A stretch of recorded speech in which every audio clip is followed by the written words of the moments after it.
la vida de Jesús? ¿Sabemos algo? Mire,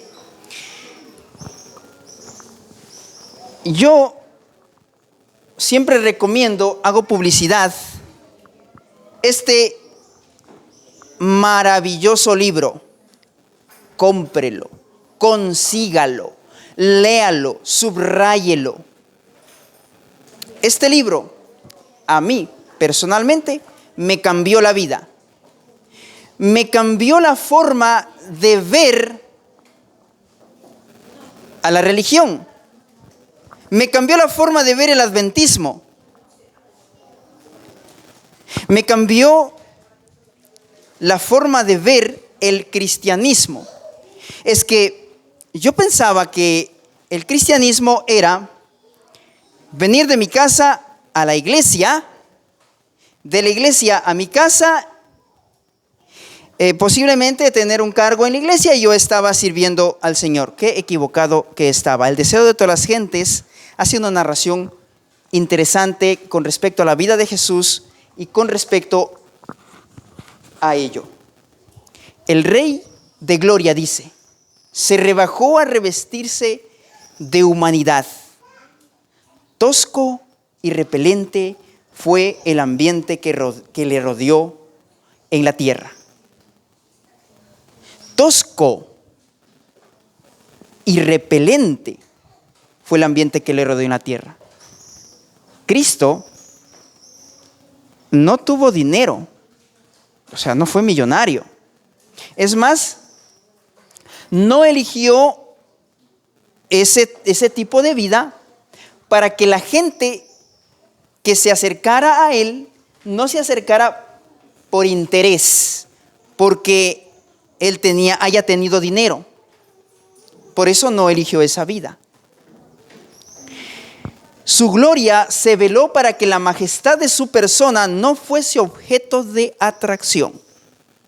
Los jóvenes hoy en día van al gimnasio para mostrar sus músculos, sus pechos, sus pectorales, bíceps, tríceps, los cuadritos. ¿Por qué? ¿Cuál es la atracción? Ellos, los jóvenes. Las señoritas no se quedan atrás. ¿Cuál es la atracción? La atracción son ellos. Pero para el cristiano, ¿cuál debe ser la atracción? Cristo. ¿Tu vida atrae a Cristo, a las personas? Cuando te miran, te dicen, ¿tú eres cristiana?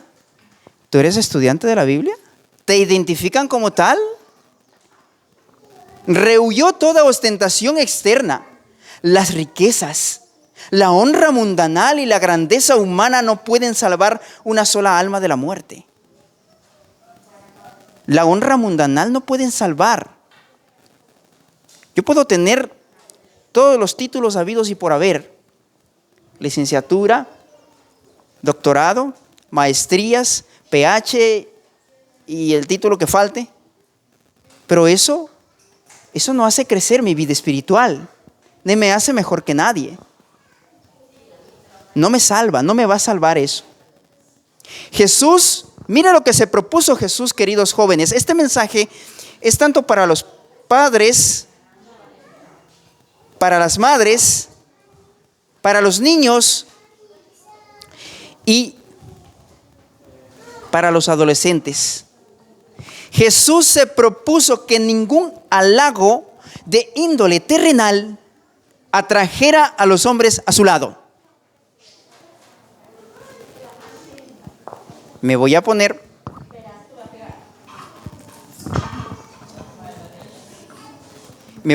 un arete, una pulsera. ¿Para qué? Para llamar la atención. Hay personajes que exageran, ¿no? Hay personas que exageran, se cuelgan cadenas y siguen sobresaliente, anillos y andan bien flamantes por la calle. Y cuando la gente lo regresa a ver, lo mira bien y dice, esas joyas son de oro, son de plata. La atracción es hacia ellos, pero ¿hacia quién debe la gente mirar cuando nos mira a nosotros? Debe mirar a Cristo. El carácter del Mesías había sido predicho desde mucho antes en la profecía. Y él deseaba que los hombres le aceptasen por el testimonio. Escucha esta palabra, ponga atención. Por el testimonio de la palabra divina. O sea, su vida ejemplificaba lo que él predicaba. En el cielo, Satanás le odió. Y cuando vino dijo, esta es mi oportunidad. Ahora sí lo voy a destruir. Y sabe, ni bien nació, Herodes le mandó soldados a Belén. Y fue una masacre. Ríos de sangre corrieron por Belén una sola noche. Niños recién nacidos de 2 años hacia abajo fueron muertos, asesinados. Pero para ese entonces, José había huido a Egipto con Jesús, con el dinero que le trajeron los magos, que en realidad no eran magos de los que conocemos hoy en día, sino eran sabios, eran estudiosos de las estrellas, no eran astrólogos, sino astrónomos, eran científicos. Dios permitió que bajase su hijo como niño impotente, sujeto a la debilidad humana. Lo dejó, el padre le dejó arrostrar los peligros de la vida en común con toda alma humana, pelear la batalla como la debe pelear cada hijo de la familia humana, aún a riesgo de sufrir la derrota y la pérdida de la vida eterna. Y cuando se cae un bebé, corremos a cogerle para que no llore. Y Dios, el Padre, dejó a su Hijo que sufriese, que padeciese. Si el niño se cae, déjele que se levante, que llore. Eso le fortalece el carácter. A menos que usted vea sangre que sea de extremo peligro. De extremo peligro, déjelo. Si el niño quiere subir las escaleras, déjele que suba. Esté pendiente, déjele que suba. El niño no se va a caer si usted está pendiente. No le cierre la puerta a la escalera, el paso a la escalera. No se lo cierre, déjele que suba. Cuenta mi madre que yo hube metido el dedo en una vela, a pesar del grito de mi mamá, o de la sugerencia, no metas el dedo ahí porque te vas a quemar. Me quemé. Después de un tiempo volvió a sugerirme, mete el dedo. ¿Mete el dedo? Ya no. ¿Qué me permitió saber o conocer que eso iba a doler? La experiencia, el sufrimiento. José y María eran pobres. Ojo aquí. José y María eran pobres y cuando vinieron con el niño, el sacerdote no vio sino a un hombre y una mujer vestidos. Y cuando llegaron los magos, eso cundió como una noticia, como un reguero de pólvora. Y se enteró Herodes, ¿no? Pero el pueblo ni siquiera, no sabían ni qué había pasado. Pero los magos sí, ellos sí supieron. Ni los sacerdotes cuando le llegaron a presentar a Jesús. No se dio cuenta que estaba teniendo en sus brazos al Mesías. No había en su aspecto nada que atrajese la atención. Ojo, no había en su aspecto nada que atrajese la atención y presentaban tan solo la ofrenda de las clases más pobres. Esto es clave, esta frase es clave del deseo de todas las gentes, de la vida de Jesús, de la infancia de Jesús. La tentación, la pobreza, la adversidad son la disciplina que se necesita para desarrollar pureza y firmeza. Jóvenes que van a ser madres, jóvenes que ya son madres y padres y madres. La tentación, la pobreza, la adversidad son la disciplina que se necesita para desarrollar pureza y firmeza. El sacerdote cumplió con su parte. Tomó al niño en sus brazos, le sostuvo delante del altar. Después de devolverlo a su madre, él simplemente inscribió su nombre en el rollo de los primogénitos y ni siquiera sospechó al tener al niñito en sus brazos que se trataba de la majestad del cielo. Pero hubo un hombre que sí y una mujer que sí se dieron cuenta. Ana, la profetisa, y Ananías. No pensó que ese niño era aquel de quien Moisés había hablado. Satanás estaba completamente resuelto a destruir a Jesús.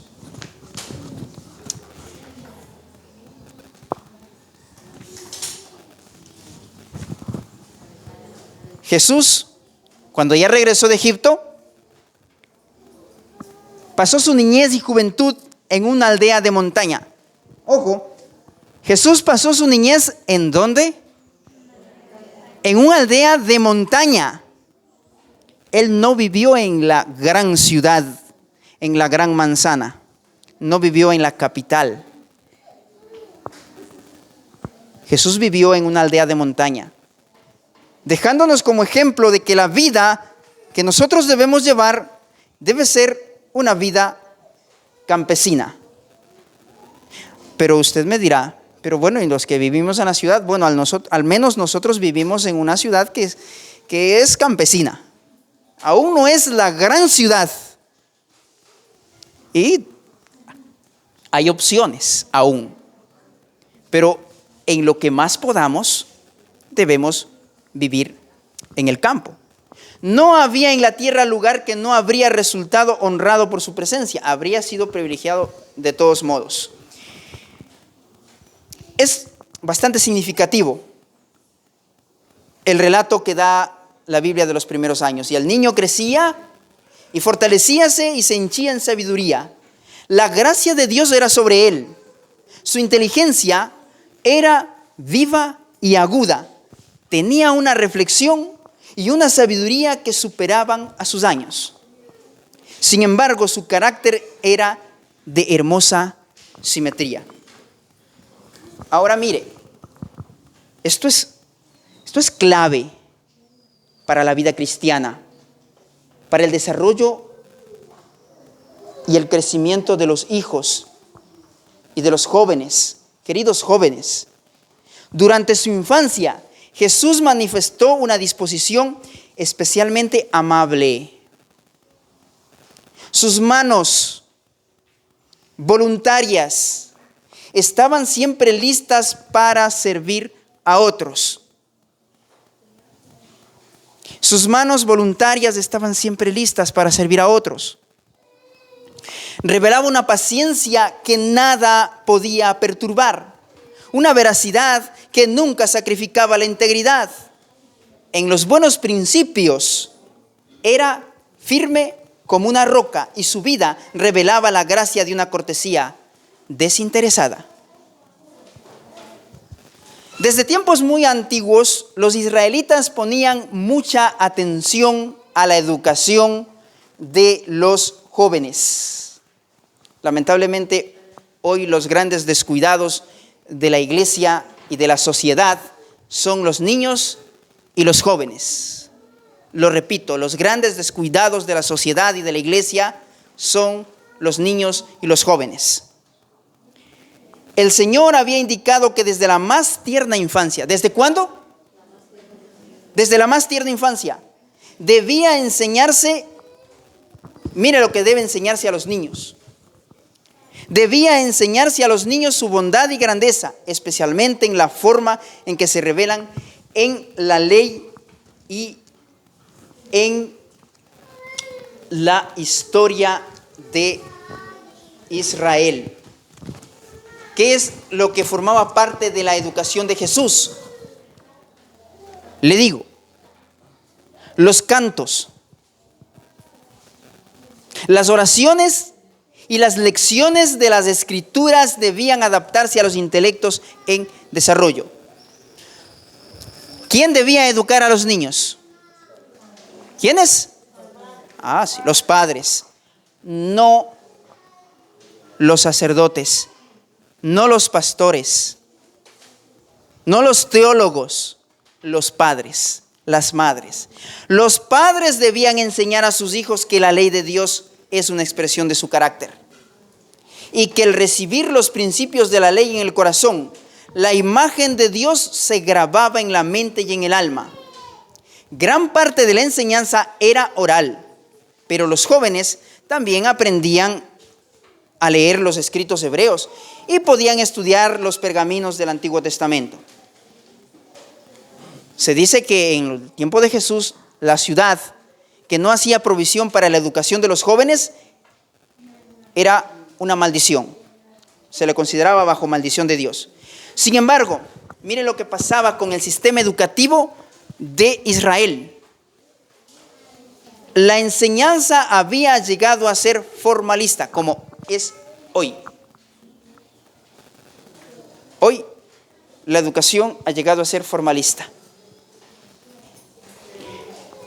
La tradición había suplantado en gran medida las Escrituras. La tradición en la iglesia, estamos hablando de Israel, del pueblo de Dios en el tiempo de Jesús.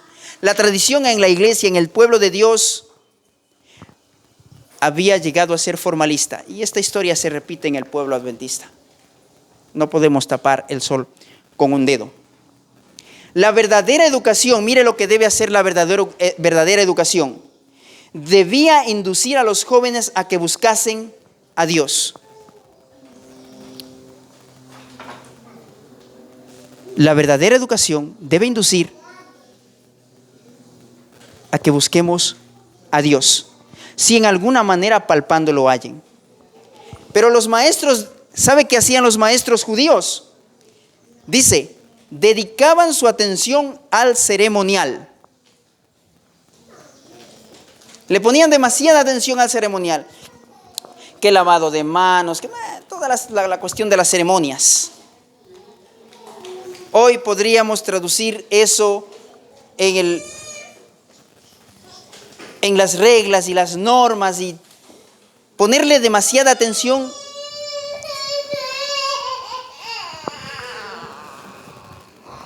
a ello. Que en definitiva el orden y la disciplina es correcta, pero tiene su lugar en su esfera. ¿Qué es más importante? Más importante es la palabra de Dios, la Biblia, el estudio de la Biblia. El estudio de la Biblia está por encima de cualquier cosa. La experiencia que se obtiene de una aceptación personal de la palabra de Dios no tenía cabida en su sistema educativo. La experiencia que se obtiene de la aceptación personal de la palabra de Dios no tenía cabida en el sistema educativo judío. Ellos estaban absortos en las ceremonias externas. Los alumnos no encontraban tiempo para pasar horas de quietud con Dios. ¿Qué debemos enseñar a nuestros jóvenes? Debemos enseñar a nuestros jóvenes y a nuestros niños y a nuestros hijos y a nuestros estudiantes a que se relacionen con Dios, enseñar cómo estudiar la Biblia, no un estudio bíblico, cómo estudiar la Biblia. ¿Para qué? Para que ellos hagan su propia experiencia. Hay un autor que dice, yo veo y aprendo, yo hago y entiendo. Yo veo y aprendo. Yo oigo y recuerdo. Yo hago y entiendo. Hago y entiendo. Repito, hago y entiendo. No podemos tener una vida considerablemente espiritual si nosotros mismos no tomamos la palabra de Dios y la investigamos por nosotros mismos. Hermanos, no quiero lastimar su susceptibilidad con lo que voy a decir. Este tema que yo preparé no le sirve a usted en su experiencia personal. Le sirve la información que yo le estoy dando. Usted aprende, pero no le sirve en su vida espiritual. Si usted no va, toma el libro y se pone a leer por su propia cuenta, entonces usted puede afirmar con certeza que eso es así. Cierta ocasión en la historia de mi vida, tenía la edad de Génesis. Salí a vender libros, a colportar según yo. En ese caminar me interceptó un amigo testigo de Jehová. Y lo que me impresionó en mi vida, ese hombre, fue que tomó mi Biblia, me pidió mi Biblia y me dijo que el sábado no era de guardar con mi Biblia. Y yo lamentablemente trataba de defenderme sin saber cómo hacerlo. Es que yo creía todo lo que mi madre me había enseñado, lo que yo escuchaba de ella. Porque yo iba con ella a los estudios bíblicos, pero yo no participaba del estudio bíblico. Simplemente estaba escuchando nada más. Y entonces yo pretendí predicarle al testigo de Jehová y resultó que él me salió predicando con mi propia Biblia. Entonces, después de esa experiencia, triste experiencia para mí, llegué a mi casa y le dije: mami, ¿dónde está el deseado de todas las gentes? Présteme. Me fui decidido a investigar y a leer. ¿Dónde está el deseado de todas las gentes? Présteme. ¿Dónde está Palabras de Vida del Gran Maestro? El Camino a Cristo. ¿Dónde está? ¿Dónde están esos libros? ¿Dónde está El Conflicto de los Siglos? Présteme. Voy a leer. Y de ahí para adelante mi vida cambió. Empecé a investigar. Pero eso, ¿sabe? El investigar por mi propia cuenta, el leer, trae resultados odio. Como resultado, odio. Odio de quienes tienen orgullo en su corazón. Resistencia. ¿Por qué? Porque nosotros, quienes humildemente buscamos la voluntad de Dios a través de la lectura de la palabra de Dios y a través del estudio del espíritu de profecía, tratamos de aplicar en nuestra vida ello de manera cabal, en la medida que Dios nos da la fuerza para hacerlo. Y entonces eso se llama pensar diferente de los demás, pensar diferente de la corriente, de lo que nos enseñan desde los púlpitos. Que no digo que esté mal, sino que nosotros debemos tener nuestra propia experiencia. El pastor tiene su propia experiencia personal. Él nos enseña y eso es correcto. El hermano tiene su propia experiencia personal cuando él prepara sus temas. ¿Y usted cuándo tiene su propia experiencia personal? ¿Cuándo empieza a investigar, a estudiar y a hacer sus propios temas para cuando le aborden, usted pueda decir con firmeza: eso es así? Y le garantizo, mi querido hermano y mi querida hermana, mi querido joven, le garantizo que no va a fracasar cuando usted haga su propia experiencia. La experiencia que se obtiene, ya habíamos dicho eso. Absortos en las ceremonias externas, los alumnos no encontraban tiempo para relacionarse con Dios. No oían su voz que hablaba al corazón. En su búsqueda de conocimiento se apartaban de la fuente de sabiduría. Los grandes hechos esenciales del servicio de Dios eran descuidados. Los principios de la ley eran oscurecidos. Lo que se consideraba como educación superior era el mayor obstáculo para ellos. Bajo la preparación que daban los rabinos, las facultades de la juventud eran reprimidas. Su intelecto se paralizaba y se estrechaba. ¿Y sabe qué hizo María? María no le llevó a las escuelas de los profetas. ¿Sabe dónde se educó Jesús? En el regazo de ella. Ahí aprendió a leer y a escribir.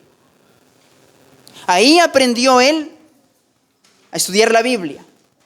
Ahí él aprendió a fortalecerse. Ahora, mira lo que dice. El niño Jesús no recibió instrucción en las escuelas de las sinagogas. Su madre fue la primera maestra humana. ¿Tu nombre? Damaris. Tú eres la primera maestra de tu hijo. Tú debes enseñarle la vida religiosa. Tú debes enseñarle a leer y a escribir. Fortalecerle el carácter hasta los 8 años. Y entonces mandarle a la escuela. Claro, la ley del Estado te permite hacerlo eso. La Constitución de la República permite que tú puedas educar en tu casa y no enviarla a las escuelas del Estado. Para hacer ese trabajo solo hay que investigar un poquito más, hay que sacrificarse y no enviar a los hijos a las escuelas. Hoy están más corruptas que nunca. Al pasar de la niñez a la adolescencia, no frecuentó las escuelas de los rabinos, no fue a las escuelas de teología.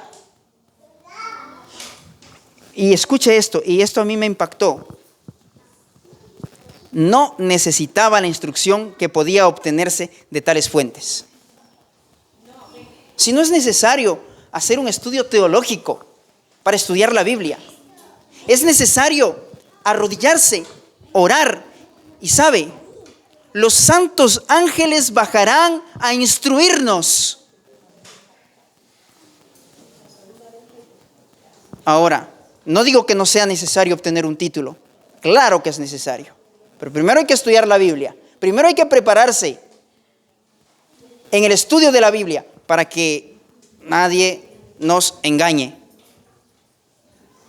¿Por qué Jesús no necesitaba la instrucción que podía obtenerse de tales fuentes? Porque Dios era su instructor.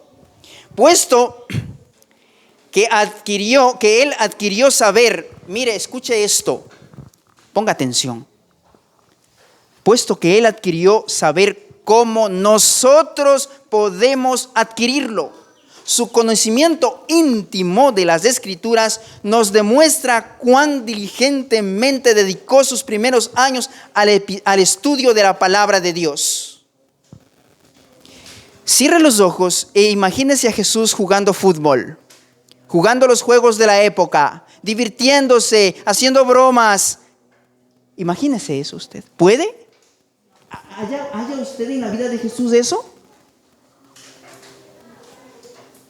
¿Puede encontrar en la vida de Jesús diversión, ociosidad? Mire lo que dice. Delante de él se extendía la gran biblioteca de las obras de Dios.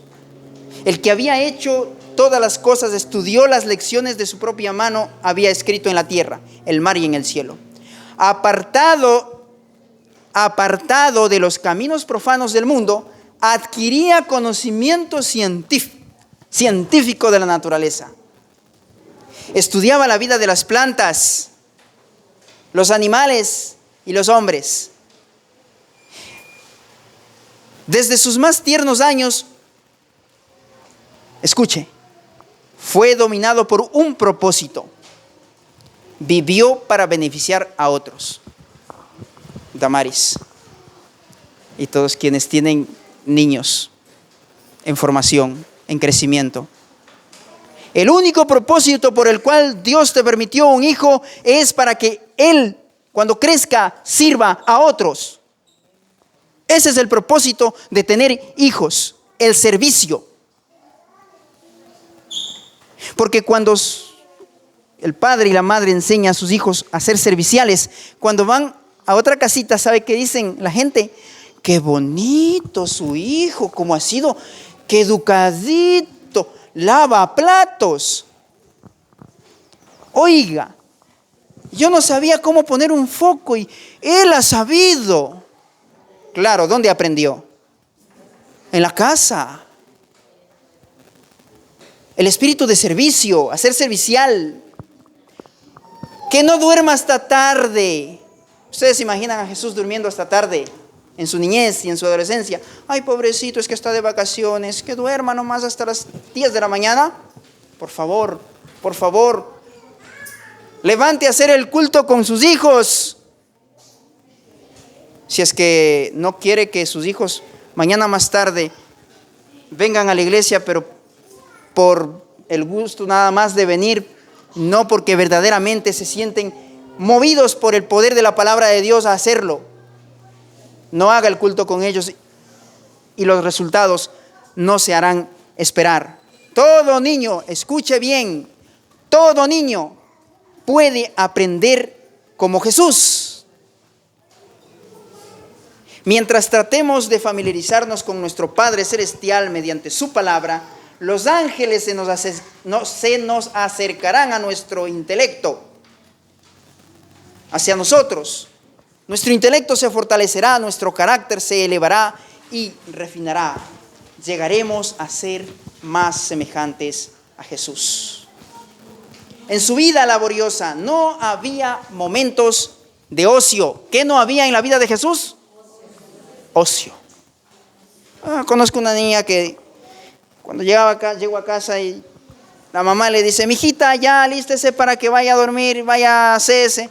Es que mami, yo no he jugado.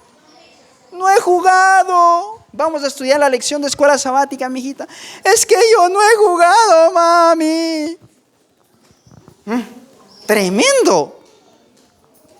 Jesús diría: es que tengo que seguir acá, el vecino necesita ayuda, mamá, espérame un ratito. Pero no.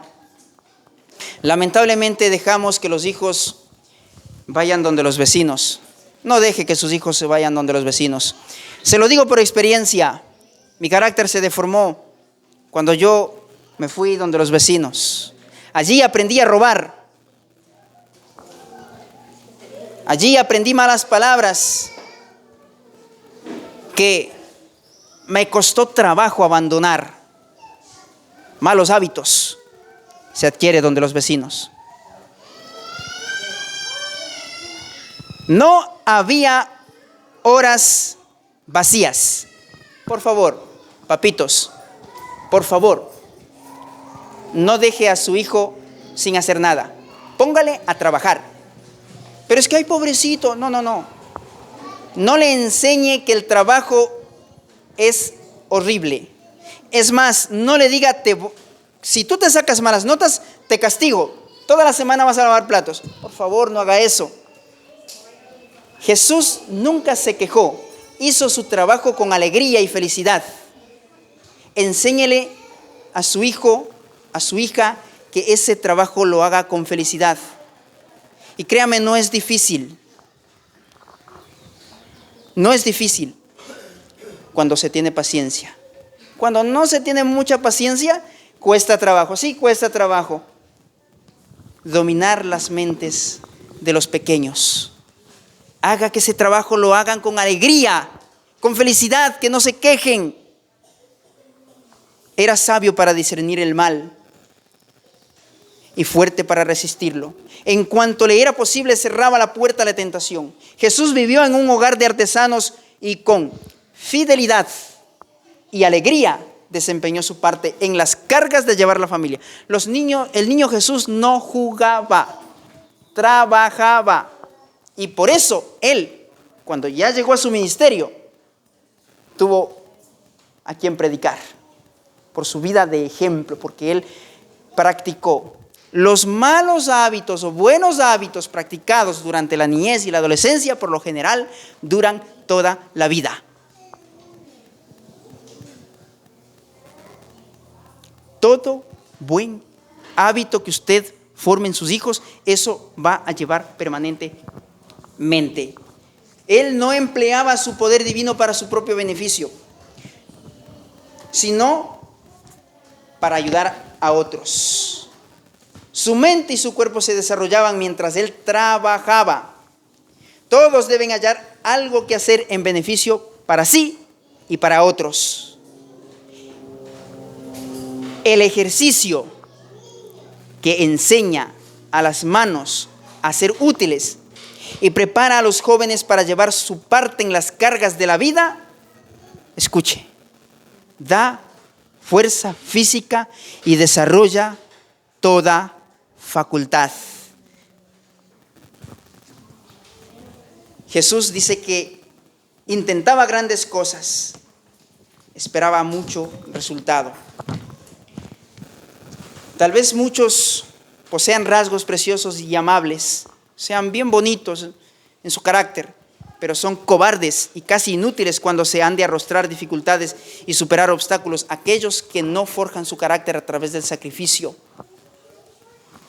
El carácter positivo y enérgico, sólido y fuerte que manifestó Cristo debe desarrollarse en nosotros mediante la misma disciplina que Él soportó. Todo joven que siga fiel y obediente al ejemplo de Cristo en su humilde hogar puede aferrarse a estas palabras que el Padre dijo de Él por el Espíritu Santo. He aquí mi siervo, yo le sostendré, mi escogido, en quien mi alma toma contentamiento. Los rabinos, los maestros, esperaban que Jesús se acomodase a los ritos. ¿Y saben qué hacía? Iban donde María, María, por favor, mira, Jesús no nos obedece. ¿Sabe qué hacía Jesús? No es que él era desobediente. Jesús decía, ¿dónde está escrito? Escrito está. Cuando los hermanos le preguntaban, oye Jesús, ¿y tú por qué no participas de los juegos de nosotros y tal? Escrito está, heme deleitado en la ley de Jehová, recrearéme en sus mandamientos, aleluya.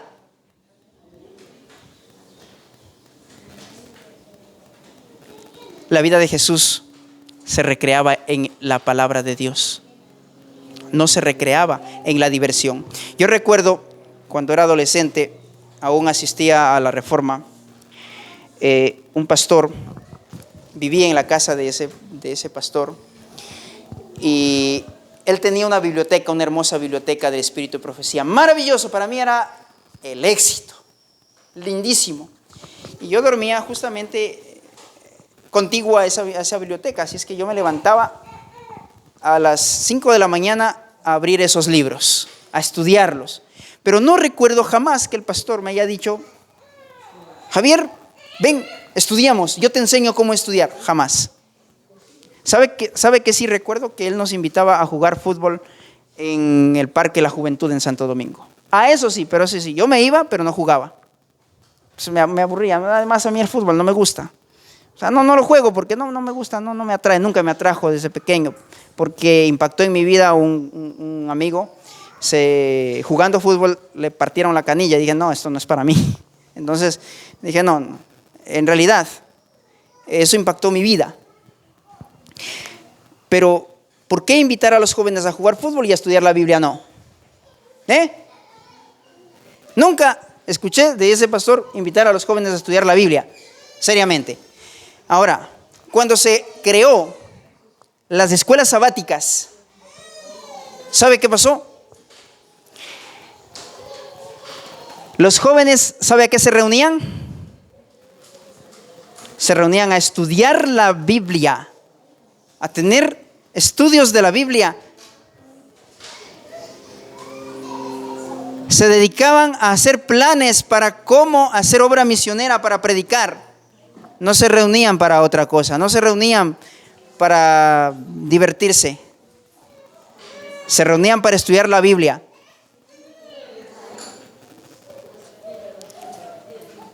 Queremos